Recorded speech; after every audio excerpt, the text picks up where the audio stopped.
Ayan. Malapit na naman guys ng due date ng safety o annual safety inspection ng ating truck. Itong dilaw na papel na to, kailangan ko na naman ma-renew.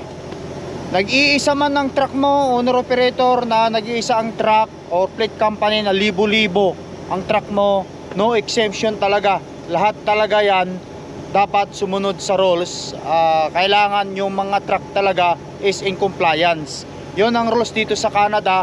Kaya kailangan magpa-safety na naman tayo. Maghanda na naman tayo ng pera. Kung may makita silang problema sa truck, aayusin. Kasi kung hindi nila pipirmahan yung safety, safety certificate na yan ng mekaniko o yung designated na taga-pirma ng safety ng truck.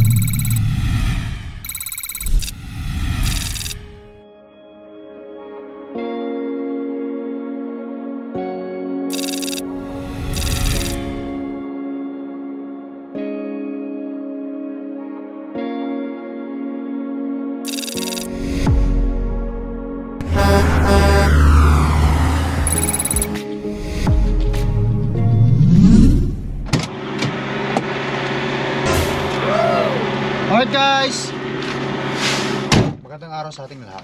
Once again, Slaka here, nagbabalik tayo.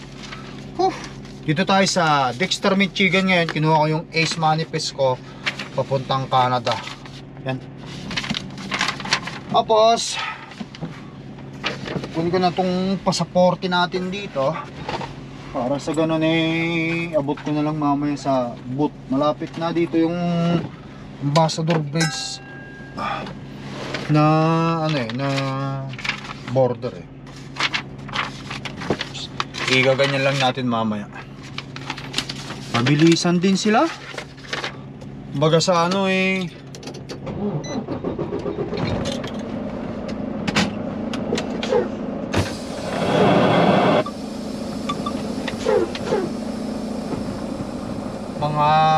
lang ako sa araw sa Amerika. Pag deliver ko meron na agad tayong reload. Okay din yung ginagawa nila ganito. Ayos na rin kaysa wala. Yes! Kasi parang humina yata ang ngayon humina yata ang transportation ngayon. Sabagay well, anyway guys, ayan nga tulad nga sinasabi ko, ang transportation dito sa Canada ngayon medyo may katumalan. Katulad nung nakaraan, umabot ako ng 7 days sa bahay. Sana pag deliver natin dito itong load na to sa Ontario meron tayo agad-agad na reload para makauwi tayo. Isang important kasi ang petsa lang ng katapusan ngayon o ang buwan ngayon is hanggang 28 lang. Kumbaga ito pa lang yung pangalawang biyahe ko mula nung lumabas ako from bahay. Kasi nag 7 days ako dun sa bahay dahil sa wala silang mabigay na biyahe sa akin dun. By the way guys, tara! Yes!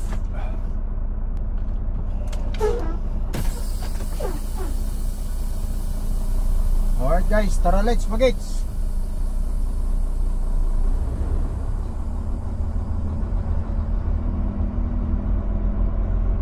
Hindi si Manobelang Pinoy yan. Ibang New Hope yun. Si Manobelang Pinoy flat deck yun Ito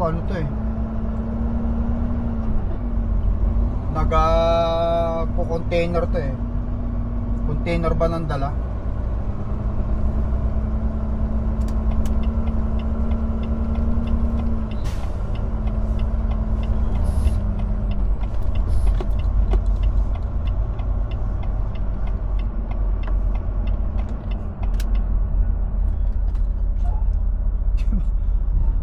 Hindi man lang niya ako Balaya mo na. Pinalagpas muna bago siya umatras. Nagmamadali. Baka washroom na to.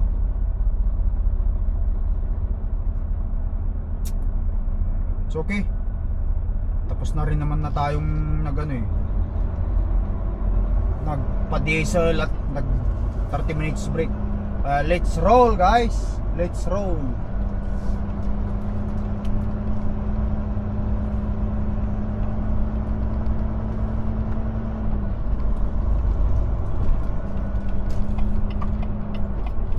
bukas pa ang delivery natin. Maarting ako doon ng mga ano, mga 3 oras pa.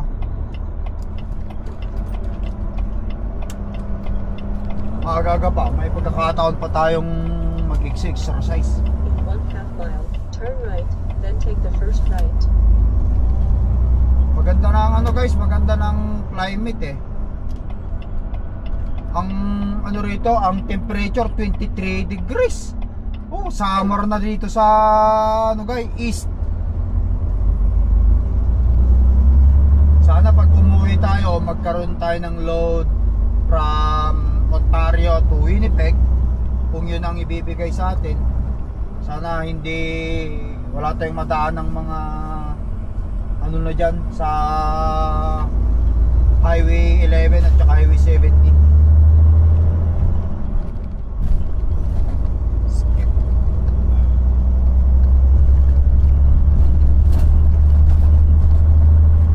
Let's go back to Canada.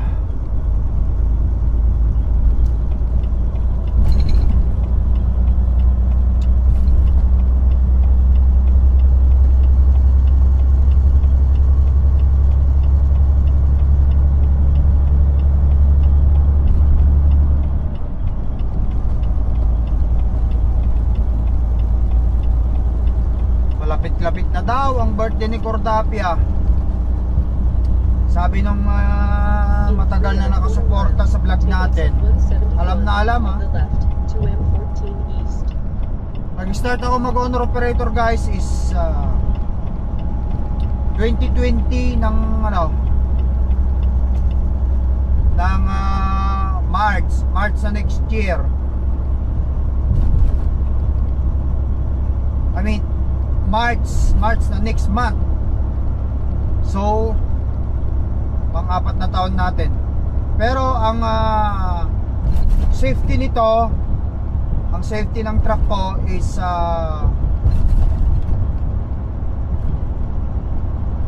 July.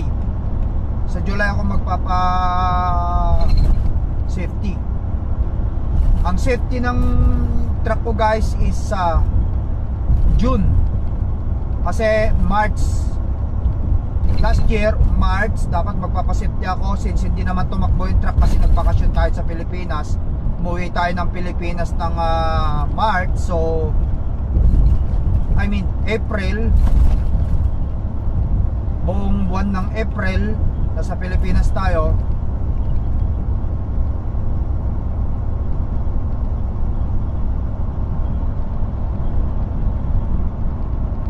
Ang safety ng truck ko guys, upcoming safety niya, annual safety niya is June. Kasi last year supposed to be May, kaso nasa Pilipinas tayo ng May eh. Buong buwan tayo sa Pilipinas ng May, hindi tumakbo ang truck. Kaya hindi ko pinasafety kasi sayang din lang naman yung longevity ng pagpapasafety. Hindi naman tumakbo yung truck eh, wala naman nag-drive kaya hindi mo na kailangan ipa-safety.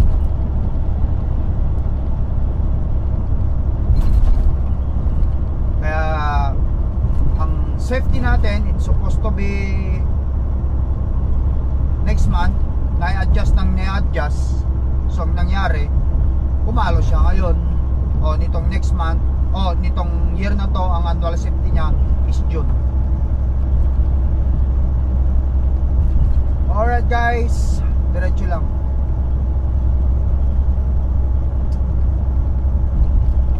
Ito kasi sa Canada guys, mandatory kasi ang safety ng ng commercial truck dito eh. Hindi pwedeng walang safety rito, yung annual safety.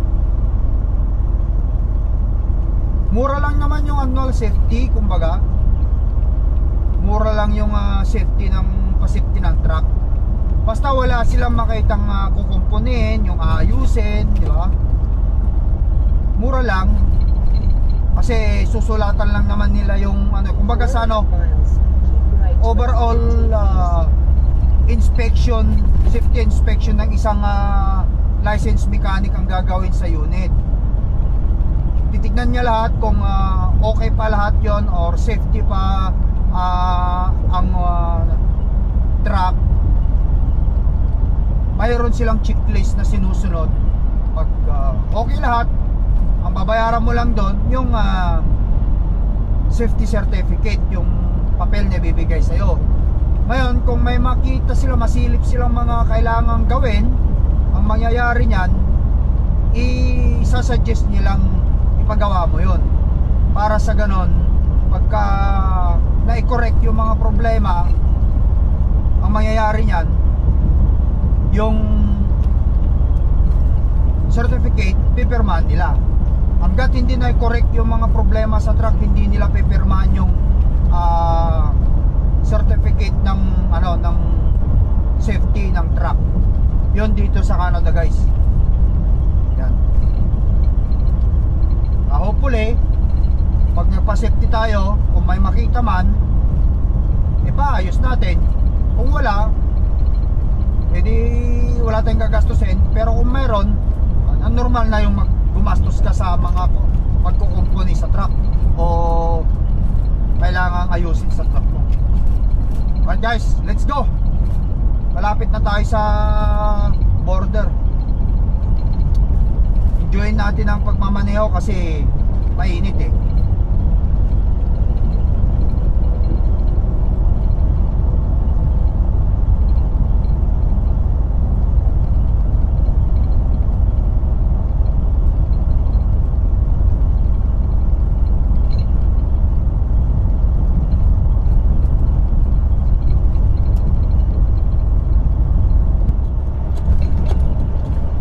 Downtown.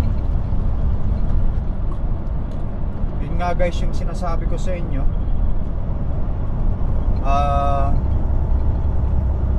Lahat ng truck dapat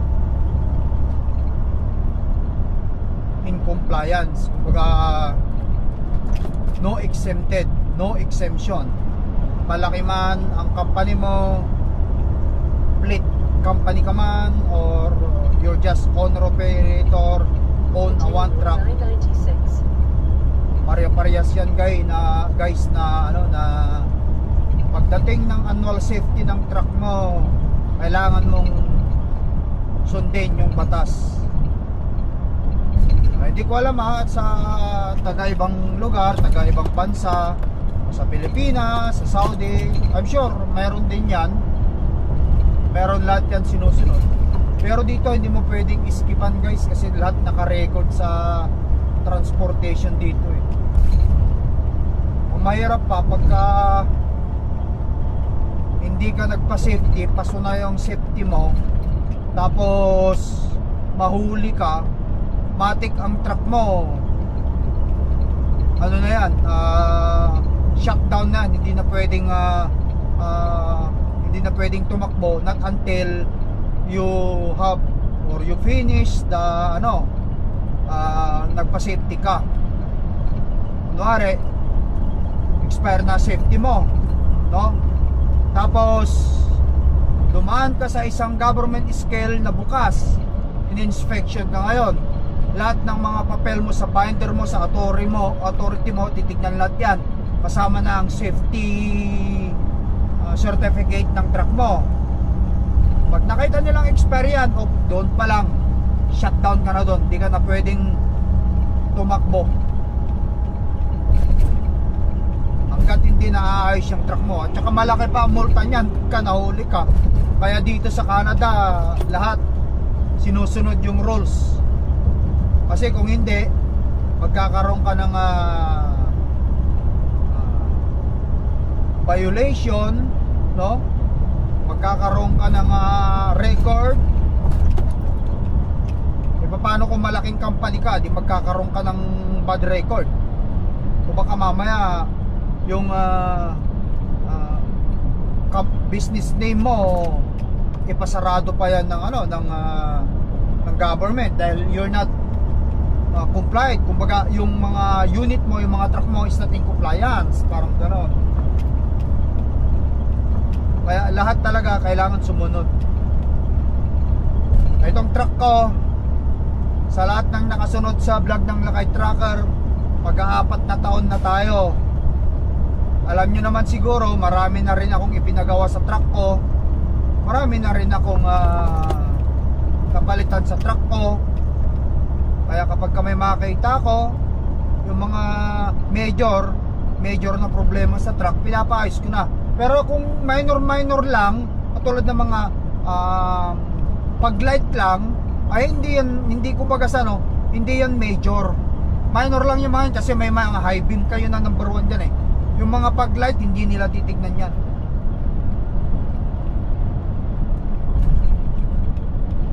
Basta importante, may iba ka pang ilaw dyan. Pero ang isa pang tinitignan nila dyan, yung backlight mo sa tractor o sa trailer. Kasi yan, isang major yan. Gawa nga ng kapag ka nagpreno ka at hindi umilaw yon, ibig sabihin may problema at hindi alam ng kasunod mo na huminto ka, babangkain ka, unsafety na naman yon. Yun yung mga bagay na tinitignan ko. Yung mga ilaw mo sa likod, kailangan lahat gumagana yan. Kasi kapag ka nagkaroon ng aksidente, cause yan ng aksidente, sasabihin nung bumangga sa'yo na yung ilaw mo sa likod is broken, yan ang sasabihin sa pulis, lagot ka na. Kasi sino ba naman nakakaalam na hihinto pala yung sasakyan na yan kung wala yung communication na ilaw? Yun yung number 1 doon guys eh. Pero yung pag-light, wala yan, hindi yan masyadong inaano. Kaya yun, parating na naman ang ating annual safety for pang-4 na taon. Malapit na. Pag may awa si Lord, magpapasafety na naman tayo. Kaya maghanda-handa na naman tayo ng pera para gagastusin. Kumbaga, walang exemption yan sa safety operation o safety requirements ng Department of Transportation dito sa Canada. At same thing dito sa US.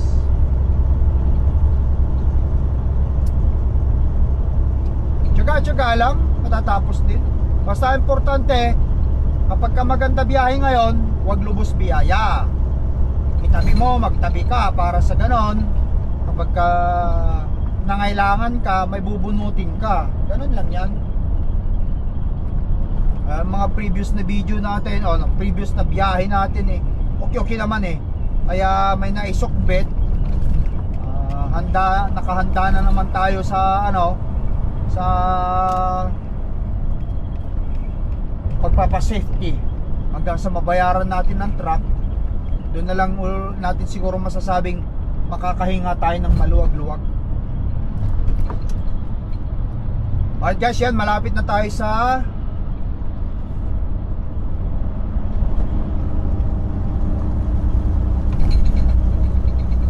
Canada. Dito ulit tayo sa Ontario. Joyride kayo sa akin guys joyride kayo. At big shout out nga pala yung mga patuloy na sumusuporta sa video vlog ng Lakay Trucker Salamat guys.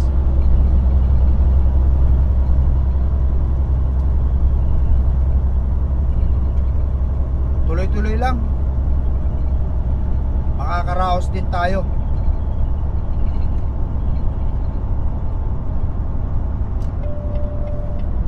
Okay.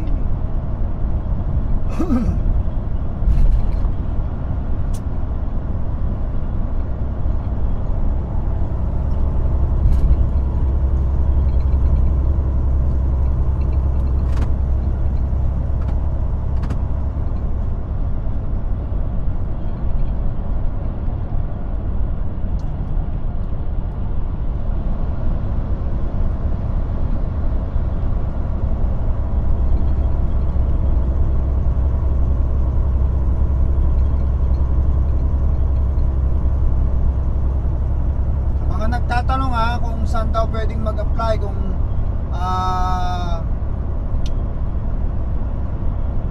anong agency sa Pilipinas. Nabanggit ko na sa previous video, babanggitin ulit natin, baka sakaling may mga bagong viewers tayo. Try nyo sa Mercan agency sa Manila yan. Search nyo lang yung exact address nya, i-google nyo na lang.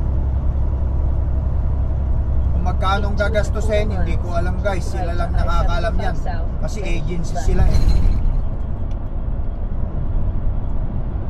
Okay. Port Huron.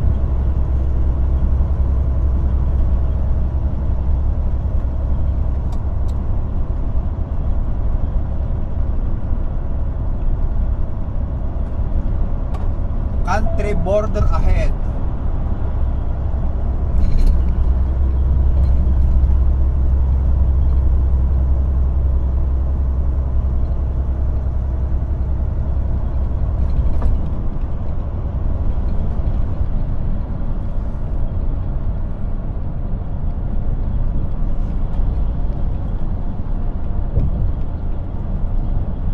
Patapos na ang summer, winter guys.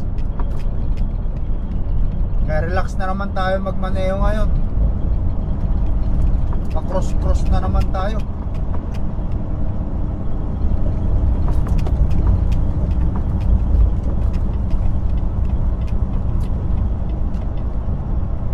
Alright, bridge to Canada.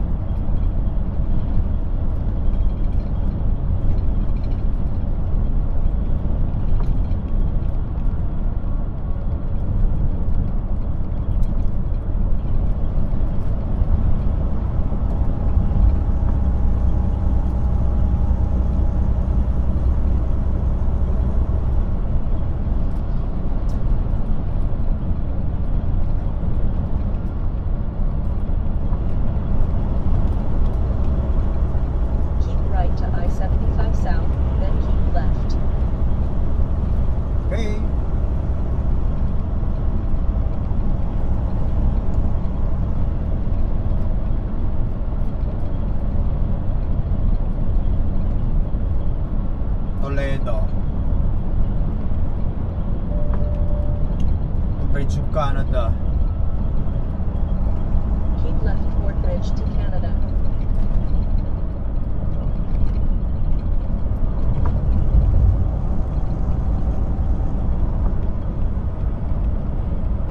Truck to Canada requiring export clearance. Sabi niya guys, meron tayong export clearance.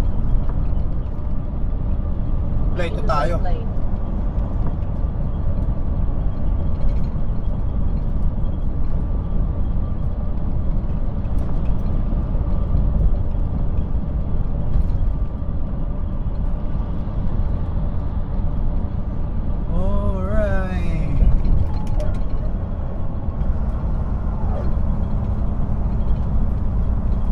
No re-entry to USA. In 3/4 of a mile, take the ramp ahead.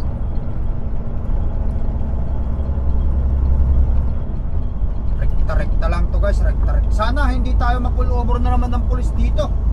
Minsan kasi pag nininervyos ako, nervyoso rin kasi ako minsan eh. Ewan ko ba?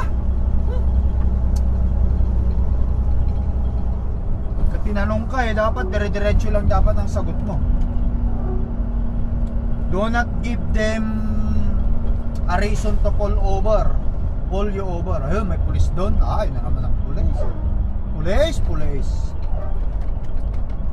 Pero guys, dito yung pinakamurang padisilan ha. Hindi ko nga alam bakit itong mga company hindi sila kumuha ng ano rito para makamura. Oh, 2.849 per gallon.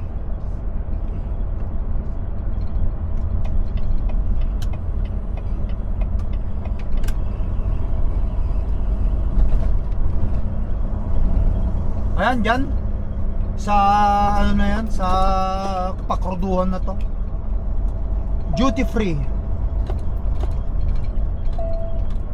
Daming pulis dito.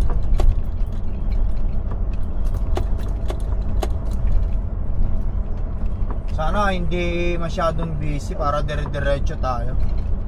Rekta-rekta lang ba? Rektahan.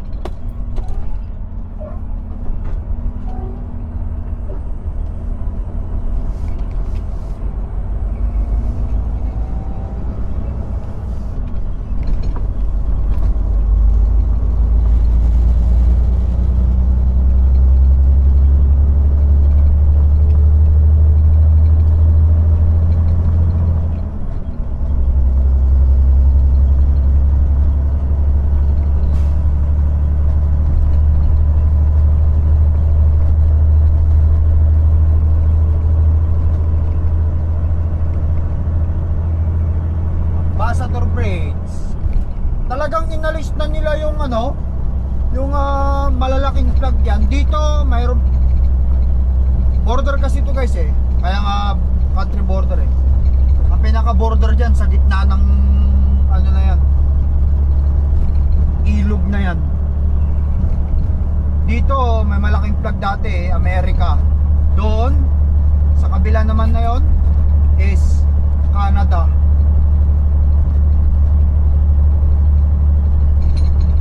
In 1.5 miles, turn left on College Avenue. Hindi naman pwedeng huminto rito para magpa-picture dyan.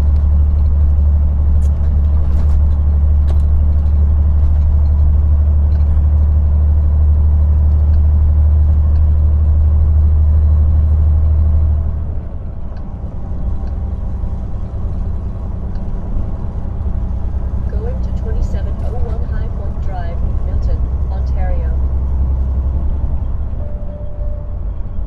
In 3 3/4 miles, take the ramp on the right. Take Highway 401 east toward London.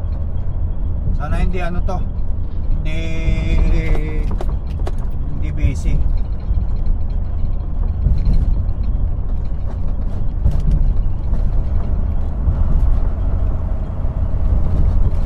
Border crossing.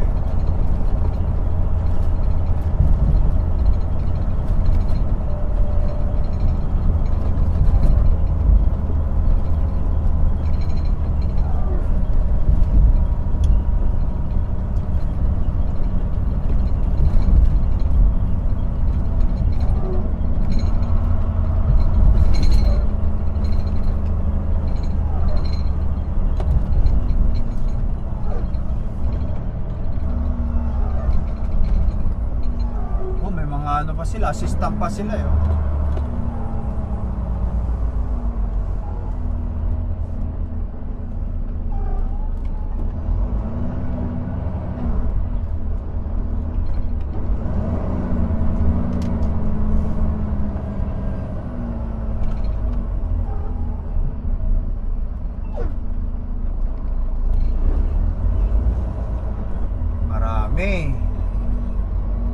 Maraming pila.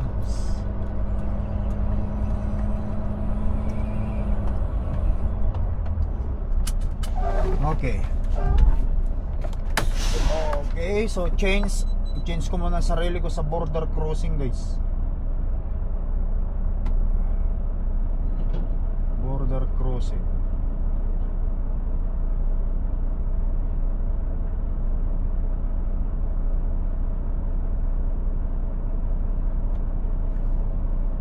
Okay, so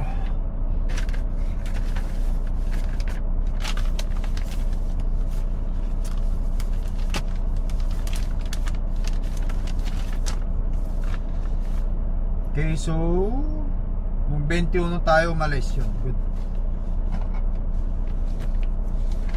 Kung 21 tayo umalis.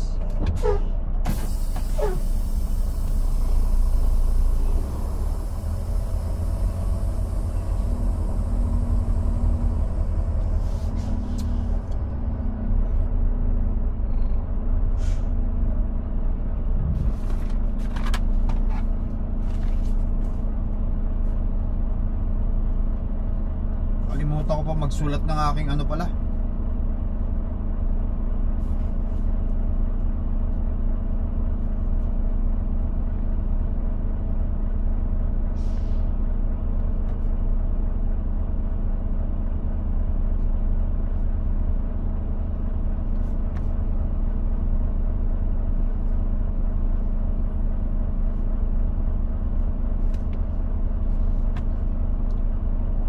Ambassador.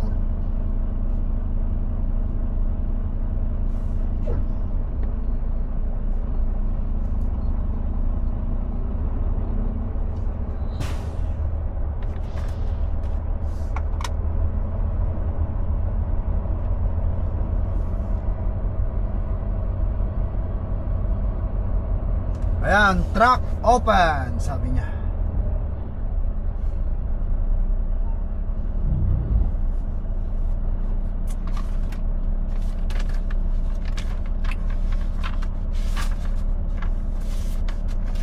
mga papeles natin kompleto rito, export, meat and poultry export certificate, etc.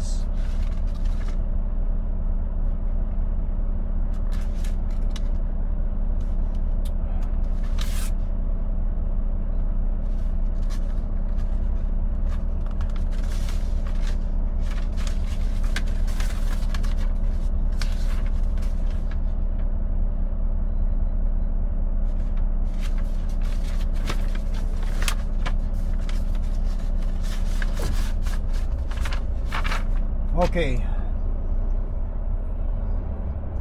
Tapos baba ako.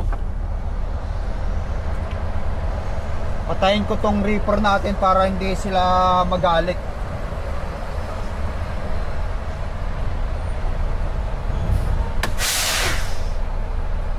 Para marinig tayo.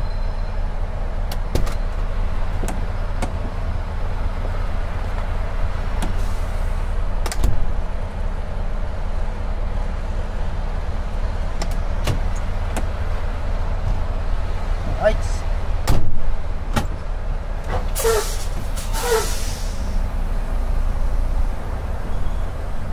Stop.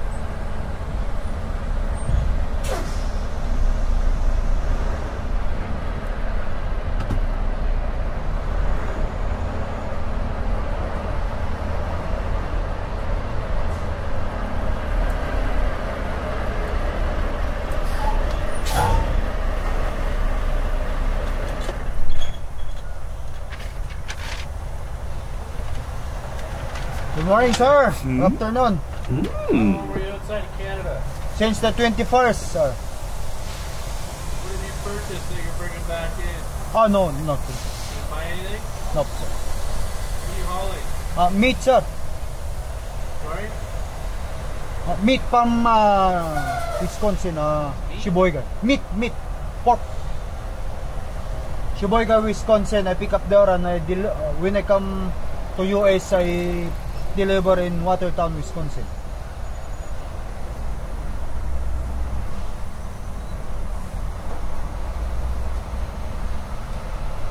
Perfect. Have a good one. Thank you, sir.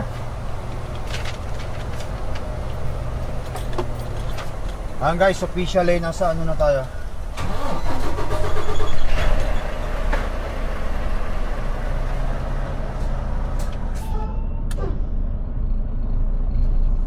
Officially nasa Canada na naman tayo mga idol. Sinabihan na rin naman ako ng aking dispatch kaganina na walang meat inspection dito. Doon sa kanilang meat inspection. Doon sa pagdideliveran natin. Yes! Hinto muna ako guys. Buksan ko muna yung reaper ko para hindi mabulok yung ating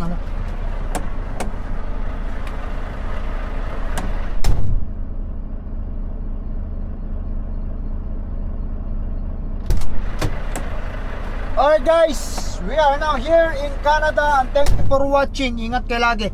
Kita nyo ang lakay trucker parang si Jackie Chan. Peace up guys, bye bye for now. Yes!